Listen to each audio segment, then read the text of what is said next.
Here with me now to discuss attorney Erin Elmore and the 2020 Republican nominee for California's 43rd District, Joe Collins. Great to see you both. Thanks for being with us. Thanks for having me. Erin, what happened to due process? You know, due process should exist for every man, every woman, every person of every race. And obviously what happened here is super tragic. It's awful. There is no upside to this for anybody involved.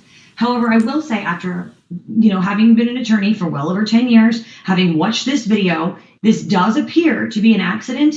And I do believe that a jury would agree this person does not deserve to go to jail for this.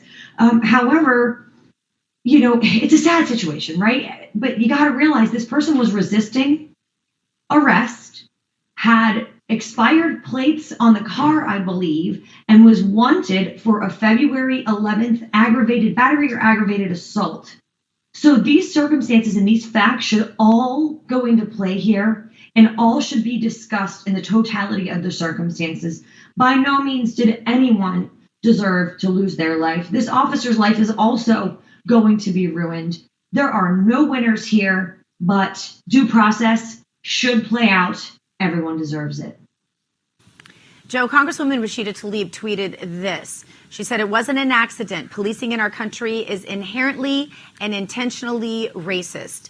She went on to describe some more of her thoughts about Daunte Wright. And she said then, "No more policing, incarceration, and militarization. It can't be reformed."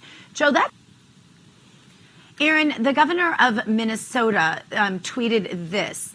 "I'm closely monitoring the situation in Brooklyn Center. Gwen and I are praying for Daunte Wright's family as our state mourns another life of a black man taken by law enforcement."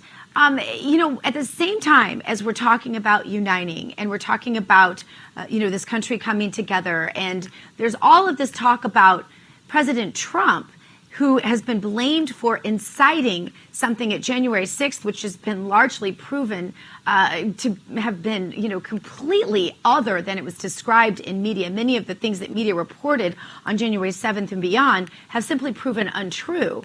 But the media hasn't gone back and reported any of the changes as the facts have come out. And yet here we have someone saying another life of a black man taken by law enforcement. Why is this not incitement? What's going on right now, we have a lot of protests and riots, whether it's Portland or here. And of course, we cannot in this country continue to have manufactured outrage and identity politics and have this outrage when it only suits the narrative that suits the left. So there are riots that are justified when someone's white kills someone, if that's black. But if there's white on white crime, it's largely ignored. And that's what's problematic here. It's not uniformly applied.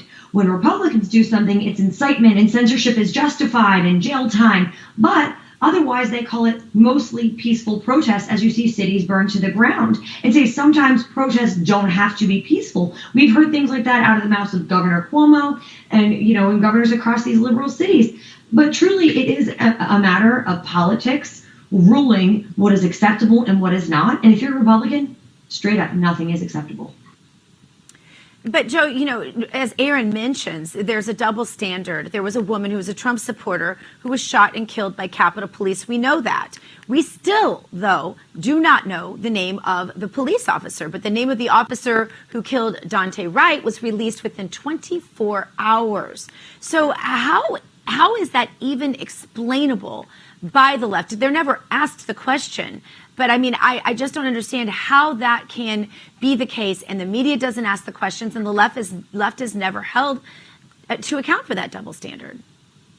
I'll have to agree with Erin on the point that she made last time. It's always a double standard. If the left does something, it's considered all right because it's an emotional tie to whatever part of systemic racism that they want the narrative to be pushed out. And whenever someone who's a Republican or conservative does something, it's always going to be wrong no matter what.